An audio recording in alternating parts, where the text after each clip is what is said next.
What's up? What's up, guys? Hold on, let me make sure that everything is set up. Let's see. Microphone check. Okay, microphone check. 1 2 1 2. Let me know if everything is okay with you guys being able to hear me because I just switched some settings around. Happy Friday, everybody. So if you do not know who I am, this is April with Astrology.com. And this is my weekly horoscope / coffee talk. So what I do is I go through the astrology from one week to the next and let you guys know what I see, what's going on. And excuse me. And then also we'll do like a celebrity chart example of, how astrology works and how it can show what's going on in people's lives and their personalities. So what's up, everybody? Okay, thank you, David. David's always here. David's letting me know the deal.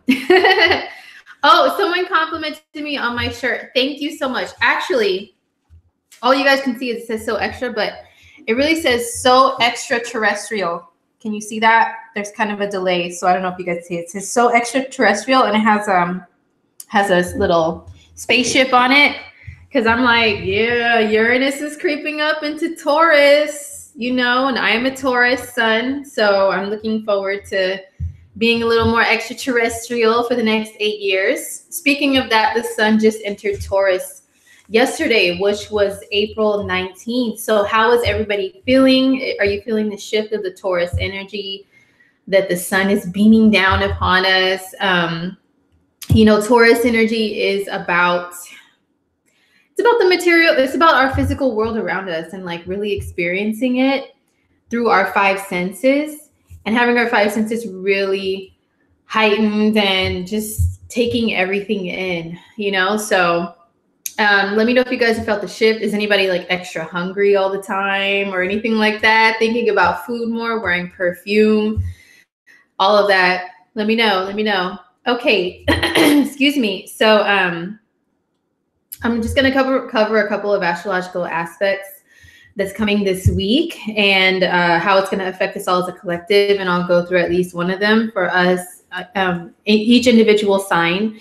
And as far as a celebrity example, I was thinking of doing the chart of Avicii, maybe just a little bit. If you guys don't know who that is, he was a DJ and a producer who is from Sweden, and he just passed away like earlier today. And I thought that was really sad, so I didn't know. At first I was like, I don't even know who I'm going to talk about today. And then I saw that. I was like, oh no, that's so sad. Maybe we could look at his chart and see how he was as a person for real through astrology. Yeah, he was really, he was well known across the world for his music. Wasn't just like an American artist, where usually people come from that are known worldwide. No, he was from Europe, but he was known everywhere. So yeah, maybe we'll look at his chart if there's time. So anyway, I am a little bit congested, you guys. So I'm sorry if I like sound a little stuffy and I clear my throat a lot and everything. Hopefully that's not too annoying. But still got to come on here and work, okay? I'm still here. So how is everybody handling the shift of Chiron into Aries? Has anybody been feeling differently about their focus as far as where there's more healing?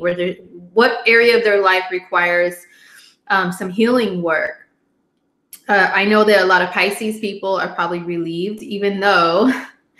Chiron is going to retrograde back into Pisces later this year. I forgot to grab the dates, but I think it's sometime in the fall of 2018. It's going to go back for a little bit. And then it'll go back into Aries sometime in the beginning I think in April or May of 2019. It'll go back there. So, but how are you guys doing? Are you guys feeling the shift of Chiron and Aries? Are you relieved for it to be out of Pisces? Because, oh my gosh, water sign energy it's really good healing energy. It really is, water, soothing, healing. Chiron is about healing. but also is very emotional. And for some people, they can't really handle a lot of deep emotional stuff. And so I'm wondering if, how you guys are doing. Layla says, I've been getting irritated lately and I'm an Aries sun. Oh, I'm sorry to hear that. It's probably because all of the cardinal signs are a little extra agitated because of Saturn retrograde. There's Saturn, there's Pluto, and there's Mars all in Capricorn, a fellow cardinal sign. And then we have Mercury retrograde, or it's still in shadow period. Now it's moving forward in shadow in a cardinal sign, which is Aries. And then we have the sun that was in Aries until yesterday. So lots of cardinal energy in the air. And the two cardinal signs that are more about war than peace are activated. Okay, so that's why. That's probably why. When did the change happen? Chiron shifted into Aries. I'm going to say this was the 17th or the 18th. I know it was a couple of days ago. I felt it indeed. Okay. Yeah, Chiron moved into Aries. Where's my asteroid ephemeris? It moved into Aries it was on the 16th, probably late on the 16th, early morning of the 17th, depending upon where you are in the world, of course. Yeah, the last few moments of Chiron being in Pisces, I did see some people post some stuff that shared their feelings of letting go in the area of Pisces, of pain and stuff like that. And you know what's funny? Even though I'm an astrologer and I'll track all this stuff on a daily basis, when it comes to myself, I don't always, I'm always looking at everybody else more than myself, right? So when Chiron was right at that 29 and 59 minutes of Pisces, I was up and I was trying to enjoy watching a comedy movie with my husband. And I just suddenly got this feeling of like kind of sadness in a way. And I was just like, I just had all these flashbacks of my dad. And a lot of you guys know that I lost my dad only a few months ago. And I just got some flashbacks of him. And I just said, you know what? I really do miss him. I could be very stubborn Taurus, right? And be like, oh no, I'm fine. I'm not sad. I'm not feeling anything. I'm okay.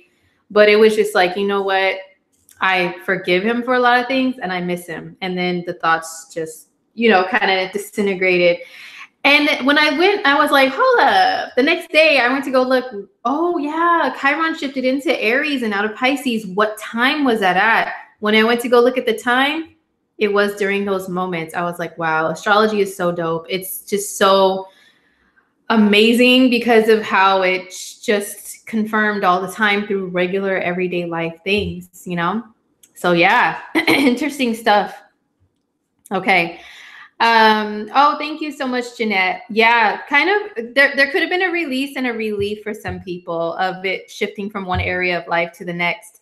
And now for some people, it's like, okay, now I need to focus on blah, blah, blah, blah. Depending upon where Aries is at in your chart, For me, Aries is my 6th house of work and health. And I'm like not looking forward to the health thing, but it could be some good stuff because I know right away the next morning I was thinking about, I was thinking about alkaline diets and exercising, and I got invited to a free fitness event. So I'm like, you know what? I'm going to stop putting off the whole exercise thing and diet thing. Chiron in the 6th house, you can't play around with that, okay? With your health. You need to make sure it's, you know what I'm saying? So let me know where Chiron in Aries is at for you guys. And if you have felt a shift, where is it at? And how have you guys been affected? What have you been thinking about? Oh, hey, what's up, Lakeisha? You know what, Lakeisha, I think you may have emailed me. You guys, my email has blown up even more lately, which is so awesome. I'm so happy about it. Don't feel bad at all. So if I haven't gotten back to some of you guys, that's why there's a lot for me to go through because of the webinar, because me and Lada are doing a webinar in a couple weeks. I think it's only 2 weeks from now. 2 weeks from now, we're doing a Uranus and Aries webinar, or Uranus and Taurus. Oh my gosh, Mercury is still in shadow. I'm sorry. A Uranus and Taurus webinar, May 6th. So I will leave the information below. Go check it out. See where Uranus is going to be at for you guys for the next 8 years. And people have been emailing me because what we are offering is not a free reading, like a full reading if you purchase the webinar, but sometime before the webinar, we will email you if you send us your chart, your aspects, the aspects that are going to be made that are the most important aspects while Uranus is in Taurus, so that when we do the webinar, you can pay attention to the interpretation that's given of that aspect, so you can know what to listen for during the webinar. So we're going to go through Uranus and Taurus like in thorough detail, and it's not just by sign, because you can get that for free on YouTube, but it's like aspects and house cusp and lots of other things. So yeah, I'm looking forward to doing this webinar. That's why I've also been wearing a lot of like alien shirts and stuff, you guys, because Uranus does rule aliens and, you know, being really out there and stuff like that. So, and then plus it's going to be in Taurus, and that's my sign. Personally, I have 4 or 5, including Chiron, in Taurus.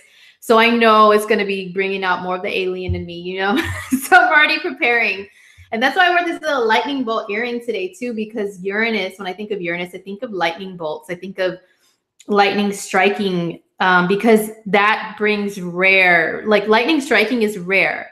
Getting struck by lightning is rare. And Uranus can bring some really rare occasions happening in your life too. So that's why I brought out my old lightning bolt earring that I've had for, I don't know how many years, probably since the last time Uranus hit me when it hit my moon. That's when I bought all kinds of crazy clothes too. So I'm just preparing to get back into that groove. So let's get into the astrology for the week, guys. I've got like 45 minutes to talk with you guys. So let's see what's happening. Well, the sun just went into Taurus, as you guys know. It just went into Taurus yesterday. So lots of the energy is going to start calming down a little bit. We still have some cardinal squares happening by sign, and then we've got another thing that's a little crazy happening this week coming up with in the sign of Capricorn. But see, since we have some harsh planets in Capricorn right now, and Taurus is an earth sign, it's a fellow earth sign, it's going to be positively, the sun will be positively aspecting like Saturn and Mars and Pluto, sending a trine aspect, which is a more easy flow of energy. So during the time that the sun is in Taurus and those planets are in Capricorn, we'll feel, you know, it'll help us to get some things done and to be motivated, but not in a get to the chopper now type of way that Aries squaring all those Capricorn planets was making everybody feel like, oh, like things have to be done now or else the whole world's going to explode. That's how Aries is. But Taurus is like, okay, what do we need to do? All right, everybody calm down. Okay, we don't need to jump around. We don't need to rush. Let's just get things done. Give me a list. Tell me what needs to be done. And I'll do it. I don't care how long it takes. We'll do it and we'll be thorough. So that's the way that Taurus energy will interact with Saturn, Mars, and Pluto in Capricorn. I didn't really look at any other aspects that it'll make while it's in Taurus, because I usually do a week-to-week forecast. So if it comes up, you guys will know. But just a general little overall, you know, peek at how the sun in Taurus will calm the energy down a little bit, because the month of April has been crazy, right, you guys? As far as energetically, it's been very tense for a lot of people. So the sun in Taurus, awesome. Okay, so Venus is going to shift into Gemini on the 24th. I'll go through how she's going to affect each sign too at the very end. But Venus is the ruling planet of Taurus. Right now, she's in Taurus, working together hand in hand to bring us lots of enjoyment of the human experience through the senses. So people are probably, you know, pigging out a little bit more, eating a little more sweets, you know what I mean? Like wanting to wear things that smell good, have things that smell good around them, really into like comfort. When I think of Taurus, I also think of fuzzy socks. You know what I mean? I'm a Taurus. I love fuzzy socks. I've been looking everywhere. I've lost a few pair and I'm like, where's my fuzzy socks? Like I need them because they're so comfy, right? So it's comfort, it's security, and yeah, indulging too. Indulging is part of the Taurus experience as well. So maybe we could be overdoing things a little bit when it comes to money, food, drinks. So just be really careful with that. But especially because there's oppositions from Taurus energy to Scorpio energy, where there's Jupiter. Jupiter rules excess and overdoing. So there could be times where we're overdoing things during Taurus season. So just, just be mindful. But anyhow, back to Venus and Gemini. Venus is going to shift into Gemini. It's fun, bouncy energy. I think of kids in a bouncy area, like a brinca, like a bounce house. Is that a bounce house? Kids jumping into, when you used to go to like a pizza place, Chuck E. Cheese, and they have like the little ball area with the little colored balls and the kids jump in there. Woo! That's what I think. That's how I think of Venus and Gemini. It's fun. It's also like being a little, squirmy and everything, and then not being able to stay in one spot for too long, and then just talking to somebody, having a conversation, having a little coffee or something, and then saying, okay, you know what? I gotta go. I have another engagement to go to, but it was nice talking to you for like 2 seconds, but now I'm kind of bored. So, I'm going to move on to something else. So Venus and Gemini can act like that. It's very bubbly fun, lots of bubbly fun. So Venus in Gemini, when it comes to love, which Venus rules, it wants excitement and variety. And so that's why, and it can get bored easily too in love. So it's like getting out with your partner, or if you're single, hanging out with different people and having different experiences with them, like a variety of experiences. I'm not promoting being a thought or anything like that. I'm just saying, like, it doesn't matter if Venus and Gemini is very detached when it comes to love and dating. Because I have a lot of Gemini friends, right? And I went through a progressed Venus and Gemini for years. So I totally get it, how this energy acts. So it's like, what I mean by that is going to different places, doing different things, keeping the relationship exciting. Venus and Gemini doesn't really, this is the type of energy of going out to dinner with someone or going out to lunch or something and having good conversation and good company, and then just skipping out. And you don't care whether or not there's a follow-up. You don't care if you guys exchange numbers or anything like that. It's just enjoying company in the moment and then moving on to the next thing. Gemini energy is like little tornadoes, okay? Little Tasmanian devil energy, just, So that's how Venus in this sign can act a lot of times. And that's why it does get a bad reputation for not being able to commit or be monogamous.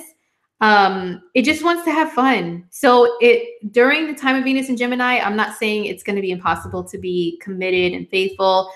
It's an adventure. It's an opportunity to bring more into the relationship. Actually, when it comes to love, bring more into the experiences of dating for yourself, like getting to know different people that are outside of your norm and your usual, like outside your comfort zone.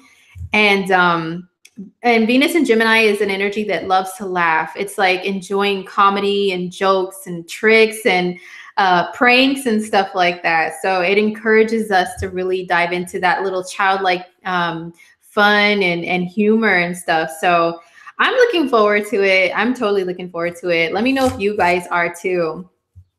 David says, people think we're cheaters, but what they should understand about Gemini rising is just we're weeding out. We want to make sure we find the right person. Thank you for that first person take on the Gemini energy, David. Shopping around helps you to see who's worthy. Interesting. Gemini has Capricorn in the 8th house.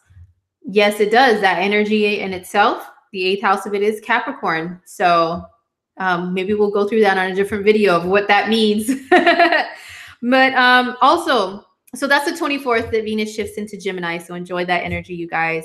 And then on the 25th, Mercury is square Saturn again.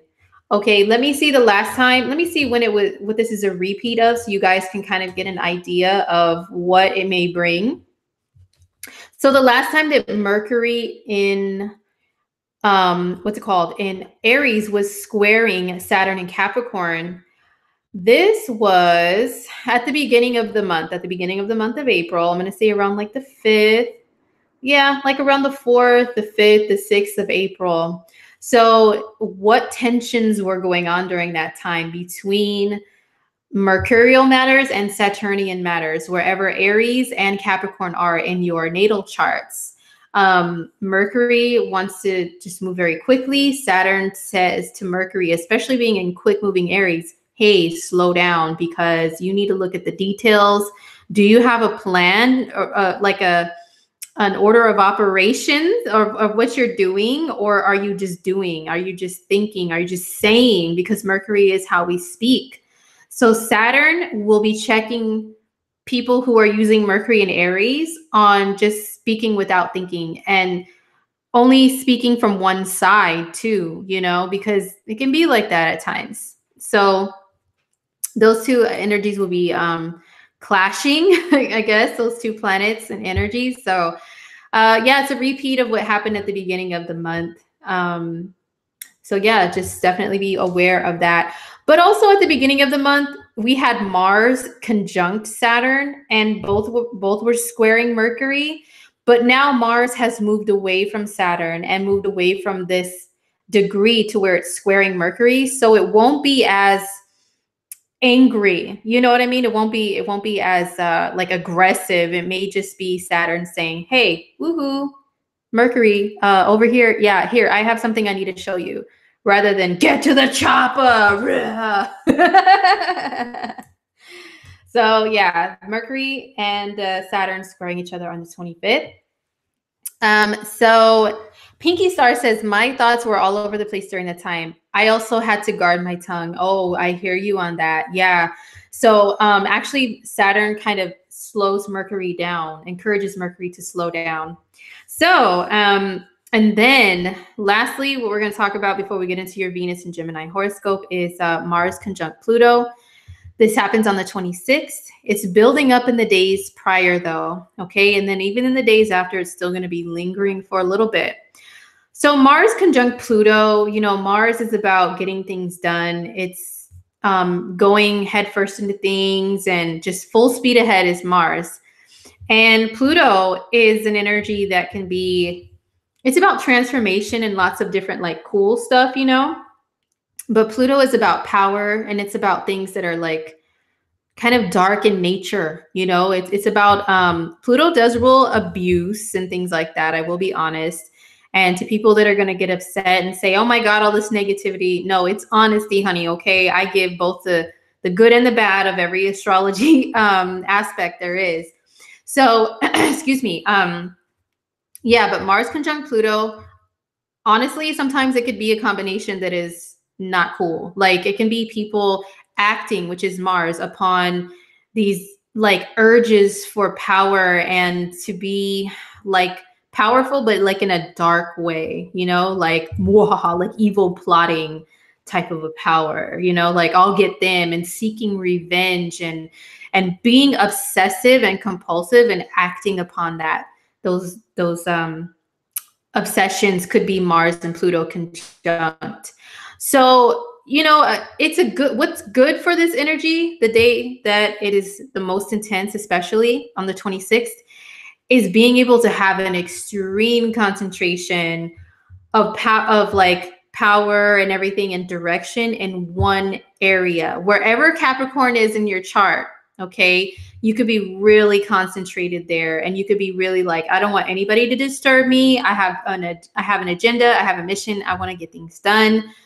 So nobody interrupt me. Okay. And you can really dive in to things and be like really all in. Pluto is like also has like a very magical power to it too, you know, to really transform and get things accomplished that are like way, like digging in and grabbing reserves of power, you know, that you never thought you had, and being able to use them.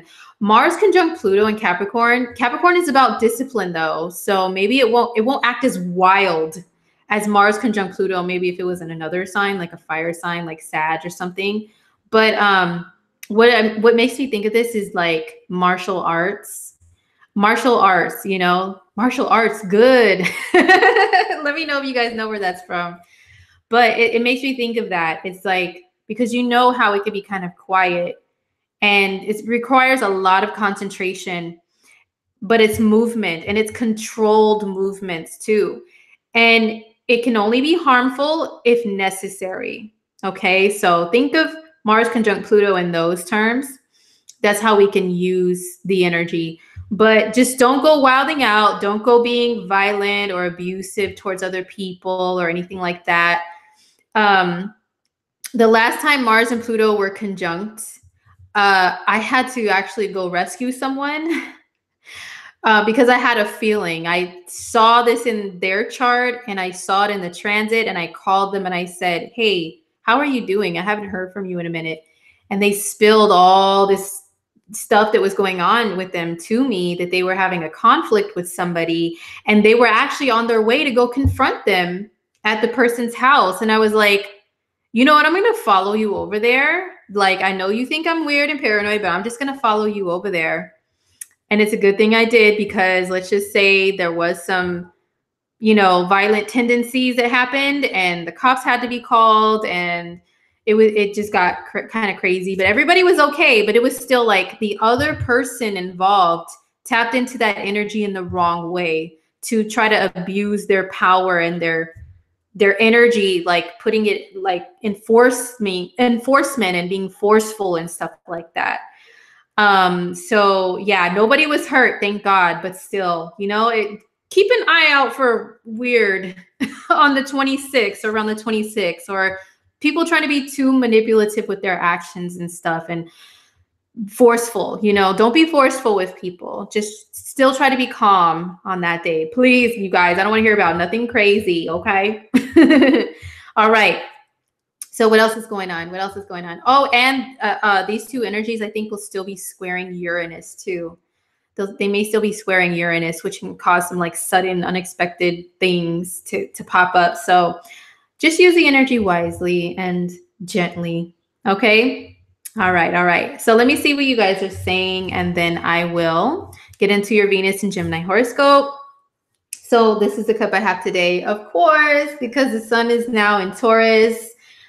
This is a perfect Taurus color. When I think of Taurus, I do think of like browns and greens and earthy tones, but also because Venus is the ruling planet, this is totally a Venus color, especially the inside. This, I'm telling you guys, if you guys watch like anybody who's into beauty and stuff, or follow them on any of their social media, they tend to use this color in their aesthetic all the freaking time, because this is the color I feel like is associated with Venus, and Taurus is ruled by it. So good job to whatever grocery store I got this from, that the manufacturer got the color right. Okay.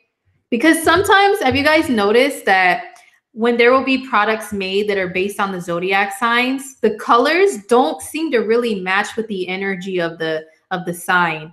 I don't know. To me, that really irks me. Like, especially makeup companies, when they make like colors that are like, and they just throw a name on it of a zodiac sign. And I'm like, yeah, but see, to me, that color is not associated with the energy and the vibration of the sign. Like, they'll make a black color and they'll call it Leo. And I'm like, oh, are you serious? Leo is yellow. It's the sun. It's orange. It's bright. It's even sometimes red. And then they say that, you know, royalty is purple. And they could have picked another color besides that. So they do that all the time. And I'm like, you know what? You guys need a real astrologer behind the scenes, okay, to pick the right colors. Okay. Anyhow. All right. So, excuse me. So what's going on with Venus and Gemini? How's it going to be affecting every single sign?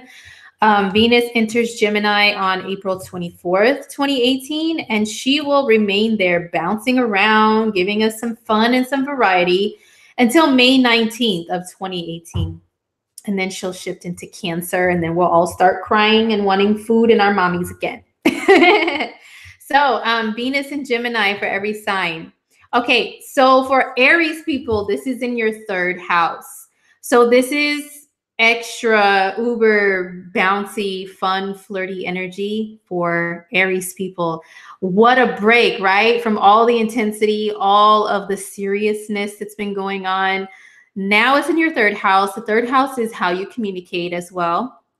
So for Aries people, you guys may be more on the softer side with your communication, even though Mercury's in your sign still until next month in May. And it can still be a little bit more blunt and everything, but Venus in your house of communication will kind of smooth it out a little bit more. You know, if you do get into any conflicts and stuff, maybe you'll be more willing to compromise, say, you know what, I'm sorry, or, oh, did that offend you? My bad. And, oh, you know, be considerate of how other people are feeling when you're talking to them. Okay, so excuse me. So for Aries people, yeah, Venus in the third house, it's also encouraging you to get out and enjoy yourself. Get out and enjoy some variety. What's that saying? Variety is the spice of life. There you go. You know, that was created by a Gemini, that saying, I'm telling you. So yes, Aries people, enjoy some variety, whether you're single or dating. Now, if you are with somebody, if you are dating, Aries, you may get bored. You may be bored. Don't have a wandering eye, Aries. I see you guys, okay? Some people, they get a little too free with themselves when Venus is in their third house. And they're like, oh, yeah, I'll give you my number. Yeah, it's just conversation. Yeah, it's just dinner. Oh, it's just coffee. Who cares? But are you with a partner that is as light and airy about things, about you having conversations or coffee with people, Aries people? You got to think about that, okay? And maybe try to just be with your partner. Like if your partner, you guys are like bored, you guys can get out and do some new things together, okay? So if you are in a relationship, or if you're not in a relationship, this could be you guys are just talking to different people, enjoying the company of different people, and seeing how things work out. And if they're boring, if they can't hold a good conversation, then you're like, whatever, and on to the next. So that's for Aries people. Hold on, you guys. I'm sorry. One of my kids are calling me. I have to send at least a text message to make sure they're okay. Just 1 second, then I'll get to Taurus. I'm sorry.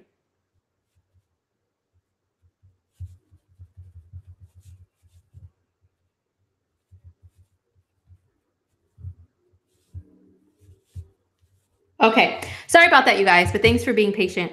Okay, so next up is Taurus, sun, moon, or rising. How is Venus in Gemini going to affect you guys? So this is your ruling planet. So first of all, your ruling planet stepping into a new energy means you're going to be given a new energy. You're going to be so refreshed and revived and like, woo, you know, feeling that little bouncy, fun energy of Gemini. But this is also going to be in your second house. So the second house, it does rule Taurus stuff. You know, Taurus is love stuff. You know what I mean? Like things that you can buy, things you can purchase, things you can taste, you can smell, hear, things that you can enjoy. That is what the second house rules, and that's what Taurus rules. So Taurus is, we are still going to be enjoying the Taurus-y energy and experiences. Okay, so we're going to really still be indulging probably in like food and drink and everything, and maybe shopping and stuff like that, Tauruses. But also this could mean more money. This could mean somehow earning more money, having better luck with your finances, Taurus.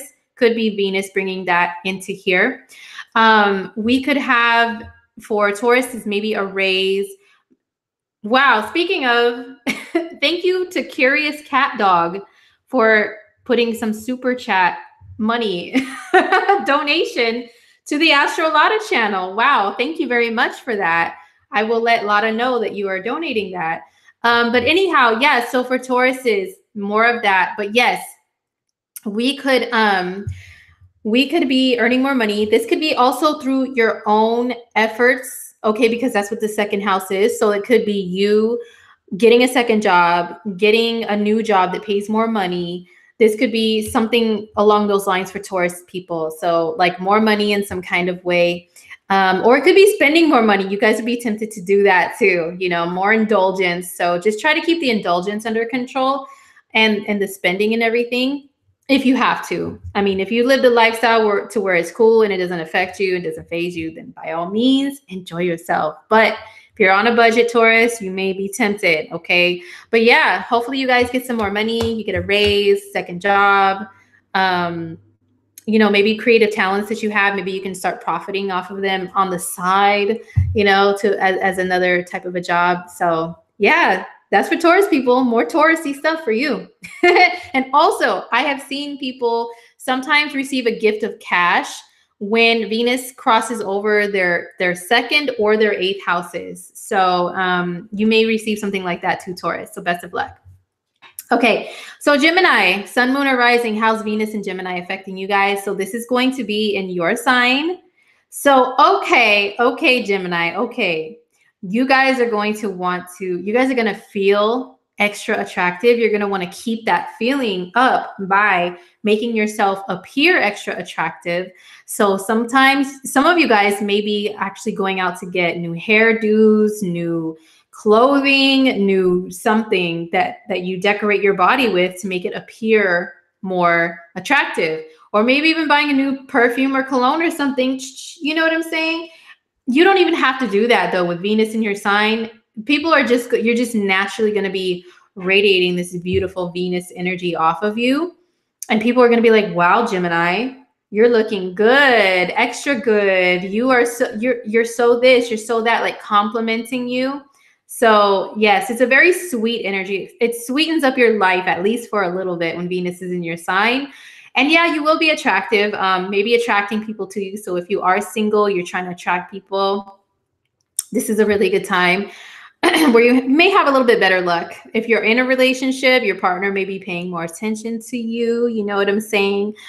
And it'll make you actually feel like being more of a pleasant person, more of a forgiving person, more of a person that wants to get along with others and be more diplomatic. So you may not be as like, you know, you'll be more nice and pleasant. People will say, you have such a good attitude lately, Gemini. Not that you don't usually, but they'll just really be feeling it from you and paying attention to it.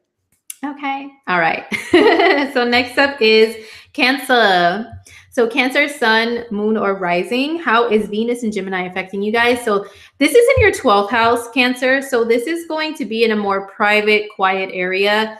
And Cancers generally like privacy and quiet anyway, because you're a water sign. This isn't a fellow water sign. So it'll be making a good aspect to you, to where you may feel somewhat energized. But also it'll be in your 12th house, which does rule reserving your energy and trying not to exhaust yourself, and more like a rest and a peace type of area, you know, like peaceful, I mean, to where you want to take time alone. Maybe, and this is indulging, which is Venus in 12th house stuff, which could be fantasy, which you get your mind out of the gutter. It doesn't always mean that, okay? I'm talking about diving into things that are like outside of your world, like, okay, like watching movies, watching videos on YouTube, okay, like living the fantasy of being in somebody else's world, listening to music if it helps you to escape your day-to-day, and you just get lost in the music and the feeling of it. Now with Venus in the 12th, this is a more low-key area when it comes to love and relationships. So if you are dating someone, Cancer, maybe you'll feel like being more low-key with them, more under the radar, more like, let's just kind of be alone, not just hang out like with groups or friends or anybody. Let's be alone, you know, let's just be in our own little world, our own little fishbowl. The only thing I will say is not that great about Venus in the 12th is it can have some people feeling like a damsel in distress when it comes to love. So even if you are in a relationship, you could feel like you're just a damsel in distress in the tower, and oh, I don't feel like I'm being treated right, and I want someone to come rescue me, and you'll be thinking about that and feel more vulnerable. And also the 12th house dissolves boundaries. So you may be wanting somebody who normally there should be a boundary up, but you'll be wanting to dissolve that boundary and say, well, why can't I have them? That can mean people who are taken and committed, or people who are just at a distance and they're really unrealistically, like they're not really attainable, like on a real level. And falling for somebody like on the internet or something like that, you can be more susceptible towards things like that, Cancer. So just don't allow yourself to be that vulnerable and lose control and lose focus when it comes to the boundaries. Okay. All right. So next up is Leo, Sun, Moon, or Rising. How's Venus and Gemini affecting you guys? So this is in your 10th. This is in your 10th house, which is your career and your public image for Virgos. This is good because, you know, that stuff can be important to you. You guys are the sign of work. And so you having a good reputation at work. A lot of Virgos do value that. So for some of you guys, this could be, excuse me, people looking at you in a more positive light, maybe getting some recognition at work. And since Venus does rule money, sometimes this can mean like a promotion that involves more money. For some of you Virgos, it could mean that. And also it could be just like if you don't work, because I know sometimes when I give interpretations about career, some people are like, what if you don't work? What if you don't have a career? Well, it can mean getting along better with authority figures, meaning your parents. Okay. Oh, you know what? Gail, thank you so much for reminding me. I skipped Leo. Oh my gosh, I'm so sorry, Leo. I'm telling you guys, Mercury, you cannot say hurrah about Mercury being out of retrograde because the shadow period is still in full effect, okay? Obviously here. I'm so sorry, Leos. Let me rewind, okay? So Leo people, Leo, Sun, Moon, or Rising, how is Venus and Gemini affecting you guys? So this is in your 11th house of friends. This is a social area of life. So you guys can make a good impression upon people within your social groups or your friends. And this also includes social media, the internet. So any Leo people that are trying to like maybe put a project out there, especially a creative one, because Venus does rule creativity. So like a creative project you want to release during that Venus period, it's really favorable for Leo people. And also if you guys want to date and like maybe you're single and you want to find somebody and you're like, oh, you know, I can't, you guys may have better luck if you are amongst groups of like-minded individuals or friends, or like out in group dates and stuff like that. You may have a better chance of meeting somebody and meeting somebody that has the same interests as you, you know, or this could also lead to internet dating too. Venus in the 11th, to some Leos that are open to that, because the 11th house, once again, it's the internet. This can mean also people may be hitting on you, Leo, more from the internet too. Okay, you'll have some admirers sliding in the DMs. So what else? Venus in the 11th, or it could just be enjoying good times with your friends. You miss your friends. You want to, you've been working a lot. You know, Taurus season can have you working a lot because that's your 10th house, Leo. So amongst working a lot, you'll want to play and get out and, you know, have some social time that is less work related. You know, it's more leisure. So this is a good time for Leos to do that. So yeah, call up those friends. Say, hey, let's get together for some coffee or something. Let's go out to dinner as a group. So, and you could be, of course, the star of the show. So that's for Leo. So next up is Virgo. Okay, now let's get to Virgo, Sun, Moon, and Rising. How's Venus and Gemini affecting you guys? So this is going to be in your 10th house, career, social status. So I'm going to repeat myself, even though I hate doing that. For Virgo people, this could be you guys making a good impression on higher ups, you know, or people who are in high positions within the career that you're in, within the workplace, making a good impression on them to where they're complimenting you, they're rewarding you, they are just really valuing you a lot more. Okay, because Venus does rule value. They're just like, oh, wow, Virgo, we appreciate all the work that you've been doing. You work hard, you work overtime. You don't even stop to get yourself a drink of water a lot of times, Virgo. Okay, that's how hard you work. And we see that now. We're recognizing you. And you can be like, oh, yeah, you know, it's no sweat. I mean, that's why I'm here. You know, it's just nothing but a thing. So also, Virgos, if you are Virgos who do things on the internet as well, that is the public, or if you have to appear in front of the public for any reason, it could be you giving a great impression on the public some kind of way. And yeah, and once again, for those Virgos who are not working, you're not career oriented, it could be getting along great with your parents or with other like people in positions of authority or elders. It could be appreciating their company a little bit more as well. And it can also just have you wanting to enjoy the good life. Like, you know, this is the very top of your chart, and think top of the chart, top notch, okay, as far as quality. So Venus is shopping and money and restaurants and food, right? So you will be wanting to enjoy the utmost and the best, the very best of the best when it comes to the material world. So you may be a little bougie, Virgo, okay? Have a little bougie moment for yourself. So next up is Libra, Sun, Moon, or Rising. How's Venus and Gemini affecting you guys? So this is in your ninth house. The ninth house, it does rule. It rules life experiences that really teach you things, that really broaden your horizons, that really show you a whole new world, a different side of life that you've never seen. Anything that's foreign to you, anyone who is foreign to you is also the ninth house. So single Libras, if you are trying to find love, you may find love in a foreign place. We found love in a foreign place. Hey, for Libras, okay. So some of you guys, if you're traveling, you may find love. Hello. Or you know what? Since Venus is enjoyment, you could just be enjoying yourself by traveling, or by even traveling through the mind, because the ninth house is the higher mind. So like reading books, learning about something. If you're in school could be a little bit more enjoyable. You can maybe find a love interest in school too. Or it could just be you want some new life experiences that really just take your breath away. So, and including like going camping, going exploring out somewhere in nature is also the ninth house too. And actually really, really enjoying it because of the Venus influence. So that's how Venus is going to affect Libras. And you know, there's like this time of year, there's a lot of like festivals and stuff like that. Festivals, I would say, are ninth house related, you know, to some degree, especially the ones where you camp out outside. Like we just had Coachella last weekend. I think it's continuing though. I've still never been. Every year I say, yeah, I'm gonna, and then I don't end up going.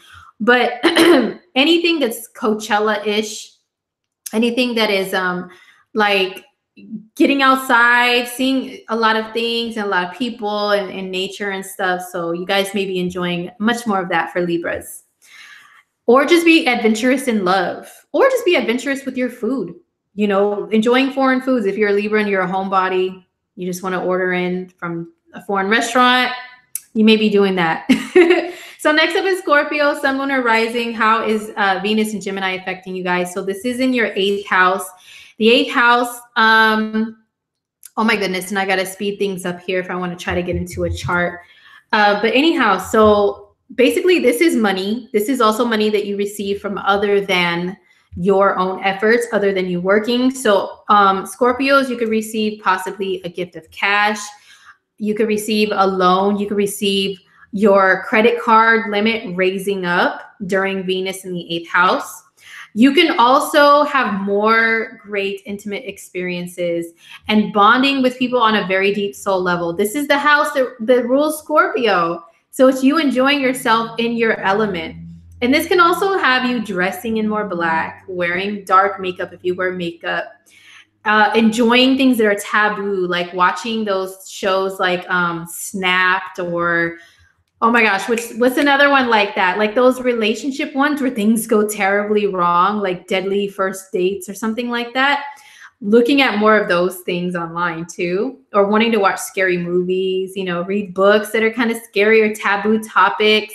But yeah, allowing yourself to merge with another person on a soul level could be happening here with love and with money. Could be gifts. It could be increases in something. Maybe some of you guys are finally getting your tax return back and you're going to really enjoy, maybe you're pleasantly surprised with what you get, you know, so it could be something along those lines. So that's for Scorpio. For Sagittarius, Sun, Moon, or Rising, Venus and Gemini, this is in your seventh house. So pretty much Sag, it's all about that love, okay? So this could mean not just, oh my gosh, I may find somebody I could be in a relationship with. It can mean that. It can mean enjoying your relationship partner so much more if you're already in one, receiving more attention from them and wanting to give them more attention as well. But also this is just the house of others, other people. especially one-on-one conversations and interactions with others that you can have. So you may have more of those. You may be more in high demand, okay, Sag, like more popular, and people wanting to call you to go out, to get something to eat. Look at me, I'm a Taurus. I keep talking about food. Oh my God. So to go shopping, to go check out a movie or something, you know, one-to-one with another person. Also, when Venus goes through the 7th house, I always see this. My friends always report their little chisme and their little drama to me. They're always like, you know what? People keep trying to hook me up. People keep trying to set me up on dates. So your friends may try to set you up. People may try to set you up on dates or with other people when Venus is in the 7th house. So it's all about relationship stuff, Sagittarius, but it is a positive influence. So I hope you enjoy it. So next up is Capricorn, Sun, Moon, or Rising. How is Venus and Gemini affecting you guys? So this is in your 6th house, which is work, and it's a more practical area of life. So my Cappies, you guys may just be enjoying your time at work a little bit more. You guys may get gifts from your coworkers. They may bring you food. They may take you out to lunch, or just more appreciation in the workplace too, which I know you guys would definitely really, really like a lot because, excuse me, Capricorn is a sign that works very hard. Okay. It works very, very hard, and it doesn't always get recognized, you know, but they still keep going. So this could be recognition in the workplace. This is also health. So you guys may, excuse me, you guys may want to better your health for the sake of looking good too, you know, feeling good, looking good, your whole like physical human experience. You want it to be enhanced. So you may, you know, tune into your health a little bit better to take better care of yourself to have that happen. What I will say that's not always so great about Venus in the 6th is indulging and getting into bad habits that are Venus related, which are sweets or foods that are not good for you. Okay. Excuse me. I'm sorry, you guys. I always lose my voice when I talk for a long time. So that's for Capricorn. Good luck to you guys. Next up is Aquarius, Sun, Moon, or Rising.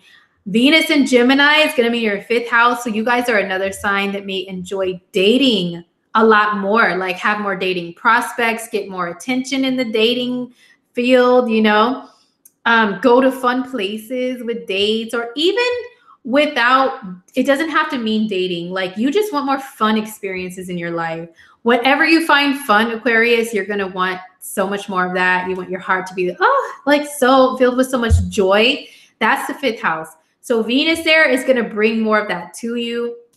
And if you're an Aquarius and you're a parent, it could be you getting along so much better with your kids, enjoying the company of your kids, wanting to like get down and play just like your kids too, take them places, spoil them, you know, good stuff like that. And Venus in the 5th, yeah, it can have you, like I said, receiving so much more attention on the dating tip. You know what I mean? Even if you don't really want it, people are going to be like, dang, Aquarius, you're looking good. And what's up? So that's for Aquarius.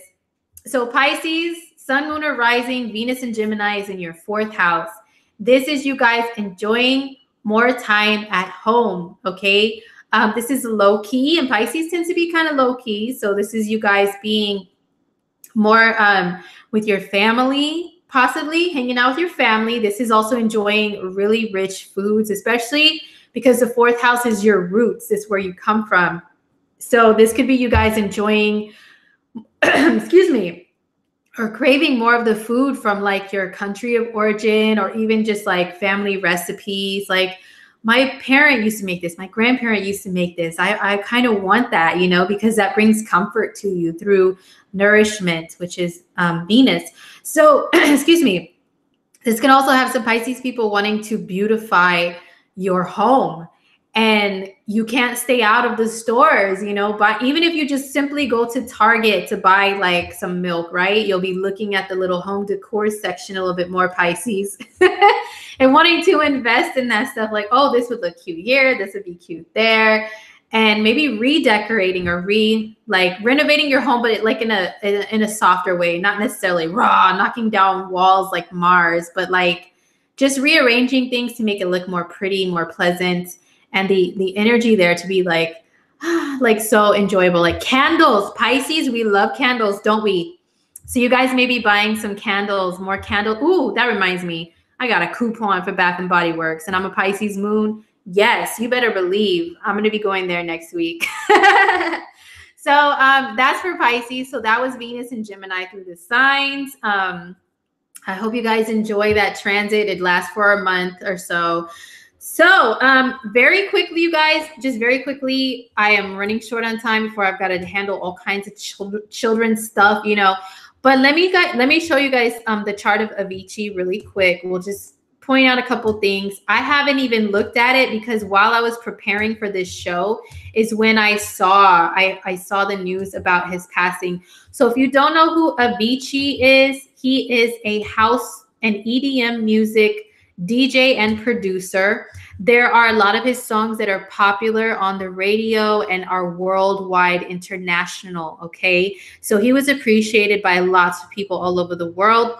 He was only 28 years old, okay, about to turn 29.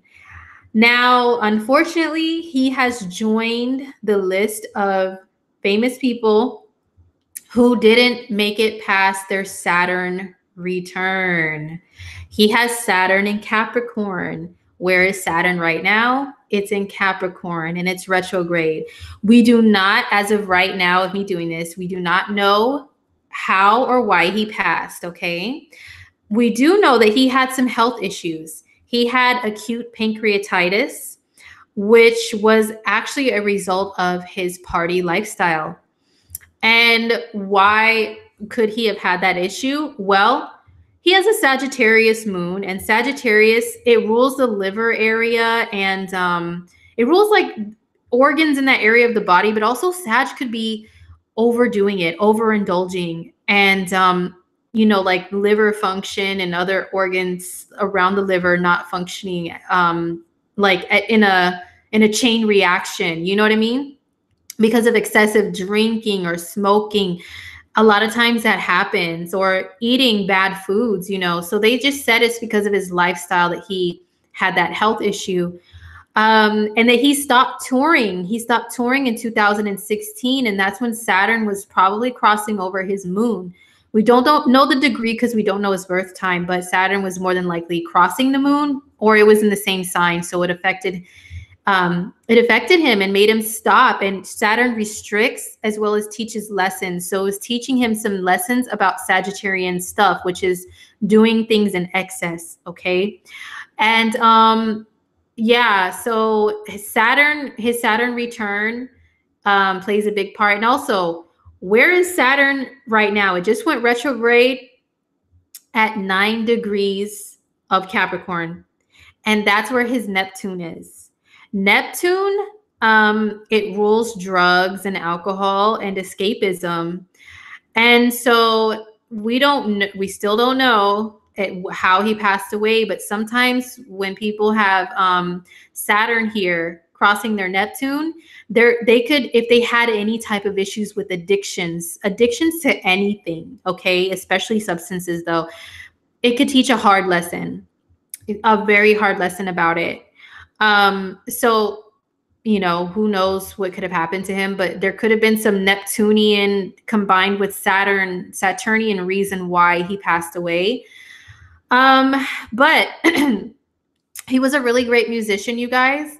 And the reason why he was doing electronic music, just generally looking at his chart with no ascendant or anything, I think it's his North Node in Aquarius.